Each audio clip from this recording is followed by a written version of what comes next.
নমস্কার বন্ধুরা, রতন বর্ণালী চ্যানেলে তোমাদের সবাইকে ওয়েলকাম জানিয়ে শুরু করছি আমার চ্যানেলের নতুন ভিডিও। সকাল তখন ওই 9টা মতো বাজে, জানলা দিয়ে দেখলাম ডাব বালা যাচ্ছে। তো বড়মশাইকে বললাম, দুটো ডাব নিয়ে আসো, মা আর আমি খেয়ে নিই। খাওয়ার পর তাড়াতাড়ি কাজকর্ম সেরে বেরিয়ে পড়বো কলকাতার উদ্দেশ্যে।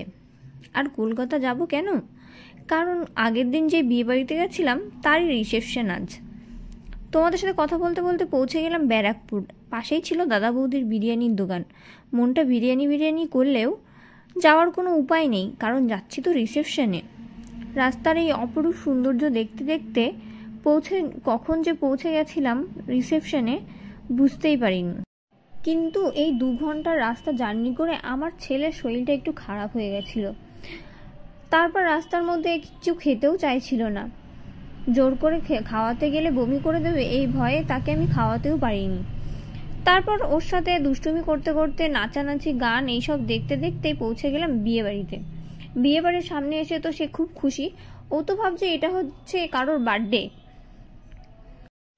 ডেকোরেশনটা সত্যি খুব সুন্দর লেগেছিল আমার কাছে, এমনিতেও খুব দারুণ লাগছিল। তো মেয়ের সাথে দেখা করে আমরা একটু স্ন্যাক্স খেয়ে নিলাম। এর মধ্যে একটা ছোট্ট ঘটনা তোমাদের সাথে শেয়ার করি।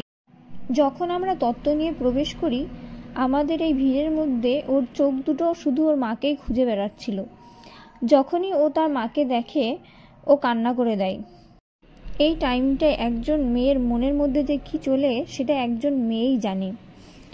তো আমার ভিডিওটা তোমাদের যদি ভালো লেগে থাকে অবশ্যই লাইক কমেন্ট শেয়ার করে দিও।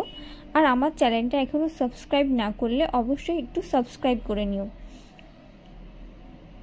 তো ভিডিওটা কেমন লাগলো একটু কমেন্ট করে আমাকে জানিও।